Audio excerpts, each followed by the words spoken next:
और कभी कभी दुश्मनी में आदमी इतनी हद तक आगे निकल जाता है कि न जाने कितने रिश्ते आपस में टूट भी जाते हैं, और कुछ लोग जान लेने पर और जान देने पर तैयार हो जाते हैं। तो हमें हमारा मुआशरा, हमारी सोसाइटी को कैसे मुस्तहकम किया जाए, स्टेबल किया जाए, इसके सिलसिले में कुरान हमें क्या रहनुमाई करता है। इसलिए कि घर के अंदर झगड़ा होगा तो आपका सुकून खत्म होगा, मियाँ बीवी में झगड़ा होगा, भाई भाई के अंदर झगड़ा होगा, सास बहू में झगड़ा होगा, कारोबारी में झगड़ा होगा, तो इंसान की जिंदगी का सुकून खत्म हो जाएगा। अल्लाह के रसूल सल्लल्लाहु अलैहि वसल्लम का सबसे बड़ा मकसद जो था वो ये था, बंदों को जोड़ना और उनको टूटने से और रिश्ते तोड़ने से बंदों को रोकना।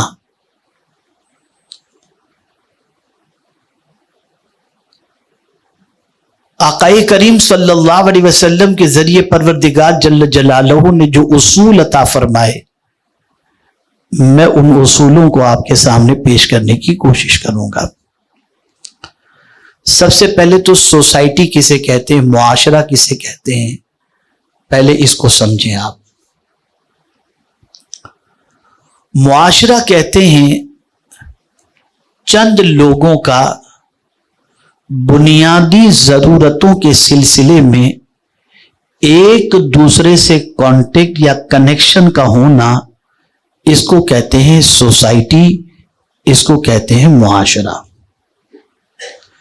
बेसिक जो नीड है, जो जरूरत है, उसमें एक दूसरे का आपस में रब्त व ज़ब्त होना चंद अफराद के दरमियान, इसे कहते हैं मुआशरा और इसे कहते हैं सोसाइटी। अब ये सोसाइटी कई किस्म की होती है। आप जैसा कि सुनते हैं हिंदुस्तानी मुआशरा, मगरिबी मुआशरा, इस्लामी मुआशरा, ये सब सोसाइटीज के अलग अलग नाम हैं। लेकिन रसूल आज़म सल्लल्लाहु ताला अलैहि वसल्लम जिस मुआशरे को कायम करना चाहते थे, जिस सोसाइटी को इस्टेब्लिश करना चाहते थे, वो था इंसानी मुआशरा। और इंसानी मुआशरा उस वक्त तश्कील पाता है जब आपस के अंदर मोहब्बत हो और आपस के अंदर उल्फत मौजूद हो। अल्लाह के रसूल सल्लल्लाहु ताला अलैहि वसल्लम चूंकि सिर्फ एक खानदान को जोड़ने के लिए तशरीफ नहीं लाए थे। मिसाल के तौर पर मैं आपको बताऊं, भाई भाई में झगड़ा हुआ तो कोई तीसरा कहेगा कि तुम आपस में क्यों झगड़ा करते हो, तुम्हारे घर वालों पर असर पड़ेगा, खानदान में बच्चों पर असर पड़ेगा। तो आदमी भाई को भाई से जोड़ने की कोशिश करता है ताकि वो घर स्टेबल हो जाए और उस घर के अंदर कोई प्रॉब्लम ना हो। मियाँ बीवी के दरमियान इख्तलाफ है तो कोई उसको खत्म करने के लिए उसे जोड़ने की कोशिश करता है, इसलिए कि मियाँ के लिए बीवी जरूरी, बीवी के लिए मियाँ जरूरी और बच्चों के लिए दोनों जरूरी, तो जोड़ने की कोशिश की जाती है। ऐसे ही मोहल्ले के हवाले से आप सोच सकते हैं, इसी तरीके से आप सूबे के हवाले से सोच सकते हैं, इसी तरीके से आप जो है वो कंट्री के हवाले से सोच सकते हैं। लेकिन एक सूबे का चीफ मिनिस्टर, उससे इंसान सूबे वाला जुड़ा हुआ है। एक कंट्री का प्राइम मिनिस्टर, कंट्री वाले उससे जुड़े हुए हैं। तो एक दूसरे के क्या राइट्स और क्या हैं, ये इंसान एक दूसरे से समझता है ताकि इससे जोड़ने के लिए। लेकिन कुर्बान जाइए, अल्लाह ने हुजूर सल्लल्लाहु अलैहि वसल्लम को अरब वालों का रसूल बना करके नहीं, सारी कायनात का रसूल बना करके भेजा। इसलिए अल्लाह ने हुजूर सल्लल्लाहु अलैहि वसल्लम को वो दस्तूर अता फरमाया जिससे सारे इंसान हुजूर से जुड़े रहे। जो चीज मुझे समझाना है उसे अच्छी तरह से आप समझें। चूंकि हुजूर सल्लल्लाहु अलैहि वसल्लम ने फरमाया, या अय्युहन नास, इन्नी रसूलुल्लाह इलैकुम जमीआ, ऐ लोगों मैं तुम सबकी तरफ अल्लाह का रसूल बनकर के आया हूं। तो अब रसूल आजम सल्लल्लाहु अलैहि वसल्लम से सारे इंसान जुड़े रहें, इसके लिए हुजूर को क्या करना है, ये रब्बे कदीर ने हुजूर की ट्रेनिंग फरमाई। ये रब्बे कदीर जल्ल जलालहू ने हुजूर सल्लल्लाहु अलैहि वसल्लम को उसूल अता फरमाया, इसलिए कि हर बड़ा अपने से मातहत वालों को जोड़े रखने के अंदर उस रूल को फॉलो करे जो अल्लाह ने हुजूर सल्लल्लाहु अलैहि वसल्लम को अता फरमाया। तो पहली चीज अल्लाह के रसूल सल्लल्लाहु अलैहि वसल्लम को रब ने इरशाद फरमाई, खुजिल आफ, माफ करना इख्तियार करो। एक इंसान का दूसरे इंसान से जुड़े रहने के लिए रिवेंज की वजह से इंसान जुड़ा नहीं रह सकता, माफ करने की हॉबी की वजह से इंसान जुड़ा रहता है। अल्लाह के रसूल सल्लल्लाहु ताला अलैहि वसल्लम को रब्बे कदीर जल्ल जलालहू ने फरमाया, माफ करना इख्तियार करो। हम अगर अपनी सोसाइटी का इस वक्त जायजा लें तो कहीं सास अकड़ी हुई नजर आती है, कहीं बहू अकड़ी हुई नजर आती है, कहीं शोहर अकड़ा हुआ नजर आता है, कहीं भाई अकड़ा हुआ नजर आता है, कहीं बहन अकड़ी हुई नजर आती है। नतीजतन उसका असर पूरी सोसाइटी पर पड़ता है और पूरी सोसाइटी की पोजीशन खराब होती है। और इसी तरीके से आप देखिए, अगर किसी कंपनी का कोई बॉस है तो अपने मातहत वालों के सिलसिले में भी अगर आप देखेंगे तो मिस्टेक की बुनियाद पर माफ करने की बजाय फौरन उसको फायर करने के हवाले से सोचता हुआ नजर आता है। तो कुरान ने कहा खुजिल आफ, मेरे महबूब माफ करना इख्तियार करो। अब ये माफी कितनी अजीम चीज है, कभी इसको समझने की कोशिश करें। उम्मुल मुमिनीन हजरत आयशा सिद्दीका रदी अल्लाह ताला अन्हा आकाए करीम सल्लल्लाहु अलैहि वसल्लम से अर्ज करती हैं कि या रसूल अल्लाह सल्लल्लाहु ताला अलैहि वसल्लम, अगर मैं शबे कद्र पालूं तो मैं क्या दुआ करूं? अगर मैं शबे कद्र पालूं तो क्या दुआ करूं? अल्लाह के रसूल सल्लल्लाहु अलैहि वसल्लम ने फरमाया, ये दुआ करना, अल्लाहुम्मा इन्नका आफू तुहिब्बुल आफ फअफ़ु अन्ना, ए अल्लाह तू माफी को पसंद करता है, हमें भी तू माफ फरमा दे। यानी माफी ऐसी चीज है कि अल्लाह उसको पसंद फरमाता है। और माफ करने से रिश्ता खराब नहीं होता, रिश्ता मजबूत होता है। इसको मैं आपको समझाऊं। और माफ करेगा कौन? बड़ा ही तो माफ करेगा ना, छोटा तो माफी मांगेगा। कभी छोटे भी अकड़ जाते हैं, माफी नहीं मांगते हैं। लेकिन बड़े की जिम्मेदारी यह है कि अगर सोसाइटी को डिस्ट्रॉय होने से, खराब होने से बचाना है तो अपनी मेंटेलिटी जो उसको बनानी है वो ये बनानी है कि माफ करना है। अब उसके लिए दो स्टेज में आपको समझाऊं कि माफ आदमी क्यों नहीं करता। तो पहली चीज जो होती है वो ये है कि आदमी सोचता है, यानी रिएक्शन होता है ना किसी का सामने से, जैसे किसी बच्चे ने कुछ कह दिया, किसी एम्प्लॉय ने बॉस का इंसल्ट कर दिया, तो ये सारी चीजों को देखकर आदमी कहता है मैं तो इसको माफ नहीं करूंगा। ये एक मेंटेलिटी होती है। इसकी जगह पर आपको ये सोच बनानी है कि इसका एटीट्यूड ऐसा बना कैसे। जरा उस बैकग्राउंड को तलाश करो। यार ये कभी ऐसा नहीं करता था, आज इस तरीके से इसने क्यों किया? क्या घर में इसका कोई प्रॉब्लम है? क्या फैमिली के साथ कोई डिस्प्यूट हुआ है? क्या इसकी तबीयत खराब है?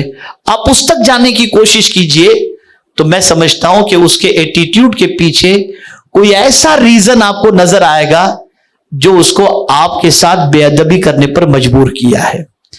आप जब उस तरफ पहुंच जाएंगे तो उससे नफरत करने की बजाय आपके दिल में उसके लिए हमदर्दी पैदा होगी। लेकिन हमारा हाल क्या है कि हम जाहिर की तरफ तवज्जो देते हैं और उस जगह पर जाने की कोशिश नहीं करते जो इसको इस रवैये की तरफ आमादा करते। मिसाल के तौर पर हम पूरी दुनिया के अंदर कोशिश कर रहे हैं कि ड्रग्स लोग छोड़ दें, और उसके लिए सेमिनार्स होते हैं, उसके लिए प्रोग्राम्स होते हैं, उसके लिए लोगों को अवेयरनेस लोगों में लाने की कोशिश की जाती है।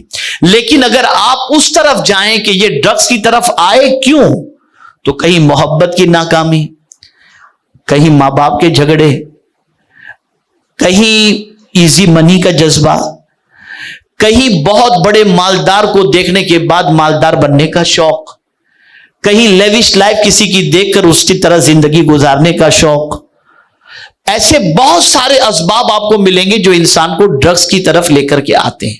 हम उस रीजन की तरफ जाएं, मैं इसको एक हदीस की रोशनी में समझाऊं, एक वाकये की रोशनी में समझाऊंगा तो बात अच्छी तरीके से समझ में आ जाएगी।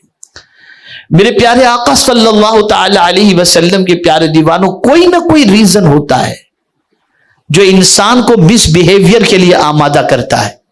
जो रेगुलर बिहेवियर जिसका अच्छा हो, अचानक मिसबिहेवियर यानी उसका अंदाज, गुफ्तगू, उसकी सारी चीजें इंसल्ट वाली बन जाएं, तो कहीं ना कहीं कोई चीज होती है बैकग्राउंड के अंदर, उसको तलाश करने की जरूरत होती है। मैं आपको बताऊं, मेरे प्यारे आका सल्लल्लाहु ताला अलैहि वसल्लम के प्यारे दीवानों, एक नौजवान जिसकी जिंदगी बड़ी अच्छी गुजर रही थी, लेकिन पोजीशन यह थी कि उसका बाप जो था वो मजदूर था, मुंबई की जबान में जिसको हम कहते हैं पार्टी वाला था। बच्चे के दिल में कुड़न महसूस हो रही थी कि मेरा बाप पार्टी वाला, मेरा बाप पार्टी वाला। स्कूल जाता था बच्चा, बाप की तमन्ना थी बच्चा पढ़ करके कुछ बन जाए, लेकिन बच्चे के दिल में ये बार बार परेशानी, मेरा बाप पार्टी वाला, मेरा बाप पार्टी वाला, मुझे ये मेरे बाप का काम छुड़वाना है। उसके दिल में एसएससी तक पहुंचने तक एक जज्बा पैदा हुआ कि मैं किस फील्ड के अंदर मेहनत करूं जिसके बाद मेरी पोजीशन ऐसी बन जाए कि मेरे बाप को उसमें से निकाल कर मैं सुकून से आराम की इज्जत के साथ रोजी दे सकूं और मेरा बाप आराम से जिंदगी गुजारे और ये दाग मेरी जिंदगी से निकल जाए और मेरे बाप का ये काम छूट जाए। तो एक ही चीज उसके सामने आई, एजुकेशन। और उसने एजुकेशन में मेहनत की, यहां तक कि वो टॉपर हुआ और उसे कहीं कोई ज्यादा फीस देनी नहीं पड़ी। मेरिट लिस्ट में आने की वजह से उसे आसानी से एडमिशन मिल गया और उसके बाद वो एजुकेशन हासिल करते करते एक ऐसे मकाम पर पहुंचा कि एक बड़ी डिग्री उसको मिल गई। उसने जॉब के लिए अप्लाई किया, अच्छी जॉब भी मिल गई। पहली सैलरी जिस दिन आई उसने अपने बाप से कहा, अब्बा जान अब खत्म, आपने मजदूरी करके हमको पढ़ा दिया, हम बन गए, अब आपका बेटा इतना कमाता है कि आपको अब दूसरों का बोझ उठाने की जरूरत नहीं है। अब आराम से आप अल्लाह अल्लाह करें और मेरे लिए दुआ करें और सुकून की जिंदगी गुजारें। बाप ने अपने बेटे की बात मान ली, मोहल्ला खुश, रिश्तेदार खुश कि बेटा इनका इतना अच्छा निकला। हर माँ बाप ये तमन्ना करते कि अल्लाह इस जैसा बेटा हमको भी अता फरमाए। उसने जिंदगी का सफर जारी रखा, शादी हुई, बच्चे हुए, माँ बाप को हज कराया, अच्छा घर उसने ले लिया। एक पीरियड पर उसने जब देखा कि उसकी सैलरी इंक्रीज होनी चाहिए और जहां है वहां पर ज्यादा इंक्रीज होने के चांसेस नहीं है, लेकिन एक्सपीरियंस की बुनियाद पर अगर दूसरी कंपनी के अंदर वो अप्लाई करता है तो उसको स्केल, उसको जो है वो पैकेज बड़ा मिलेगा। तो उसने दूसरी कंपनी में अप्लाई किया, बड़ा पैकेज मिला, उस कंपनी को छोड़ा और दूसरी कंपनी ज्वाइन की। तवज्जो चाहूंगा, बड़ा नेक बच्चा, नमाजी बच्चा, मां बाप का फरमाबरदार बच्चा, हर बुरी आदतों से बचा हुआ बच्चा। लेकिन जब बड़ी कंपनी के अंदर अच्छी पोस्ट पर उसको जब रखा गया और सिलेक्शन उसका हुआ, तो दूसरी दो कंपनी के मैनेजर एक दिन उसको दावत देते कि अपने आज रात को डिनर बाहर कहीं होटल में लेते। गए डिनर पर, जैसे ही डिनर पर पहुंचे वो दोनों ने शराब मंगवाई। इस नौजवान ने कहा कि भाई मैं तो शराब वगैरह को टच नहीं करता हूं, हमारे मजहब में ये हराम है। अब दोनों ने उसको वर्गलाना शुरू किया। उन दोनों ने कहा तुम मर्द नहीं लगता यार, जवान आदमी है, इतनी सैलरी है तेरी, माँ बीवी बच्चे इन पर खर्च करता है, तेरी अय्याशी भी होनी चाहिए, ऐश मौज भी करना चाहिए, सारा पैसा तो इसमें खर्च कर देता है, बड़ा अजीब बेवकूफ आदमी, जवानी बार बार थोड़ी मिलती है। इस तरह से उसको पिन मारते रहे। तू क्या शराब पिएगा, तू मर्द हो तो शराब पीना। इस तरीके से उसको उन्होंने वर्गलाया कि वो एक ही सांस के एक ही मर्तबा में उसने पूरी बोतल उठाई और एक साथ में पूरी शराब पी गया। जिंदगी में कभी शराब टच न करने वाला बंदा एक गलत कंपनी की वजह से, गलत संगत की वजह से एक ही वक्त में पूरी बोतल शराब की वो पी गया। अब ये शराब उसकी जिंदगी बन गई। रोज रात को अब उस नौजवान को शराब चाहिए। शराब उसकी जिंदगी में दाखिल हो चुकी थी। अब उसकी आदत शराब की इतनी बनती चली गई, इतनी बनती चली गई कि जिंदगी की अब बेशतर जिंदगी की रातें उसकी शराब के अंदर गुजरती। आहिस्ता आहिस्ता कंपनी के बॉस को पता चला कि ये तो बिल्कुल शराबी बन चुका है और शराब के बगैर जी नहीं पाता। उसको फायर कर दिया अपनी कंपनी से। लेट आना, दिमाग ठिकाने न होना, नशे की हालत में रहना, ये सारी चीजें काम पर इफेक्ट होने लगा, उसको निकाल दिया। अब उसके बाद उसने दूसरी कंपनी में अप्लाई करने के लिए सोचा, तो उसके लिए एक्सपीरियंस सर्टिफिकेट और उस कंपनी से क्यों निकाला गया, रीजन जब उसका जानने की कोशिश की गई तो हर जगह से यही रीजन के शराब की बुनियाद पर इसको निकाला गया। किसी कंपनी ने इसको रखने के लिए आमादगी का इजहार नहीं किया।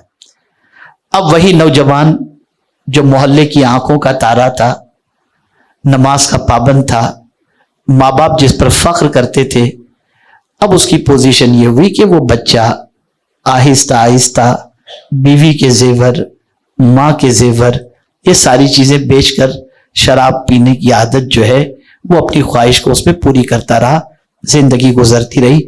फिर उसके बाद जब बात मशहूर हो गई कि ये बच्चा शराबी बन चुका है, तो बच्चे भी मुंह छुपाते, बीवी माँ के यहां जाने के लिए घबराती, माँ जो है वो मुसल्ले पर रोती रहती और बाप बाहर निकलने के लिए डरता था कि मेरे बच्चे को क्या हो गया। एक दिन बाप मुसल्ले पर रोते हुए अल्लाह की बारगाह में कहता है, अल्लाह इस दौलत से तो वो गरीबी अच्छी थी कि मेरा बच्चा तो सीधे रास्ते पर था।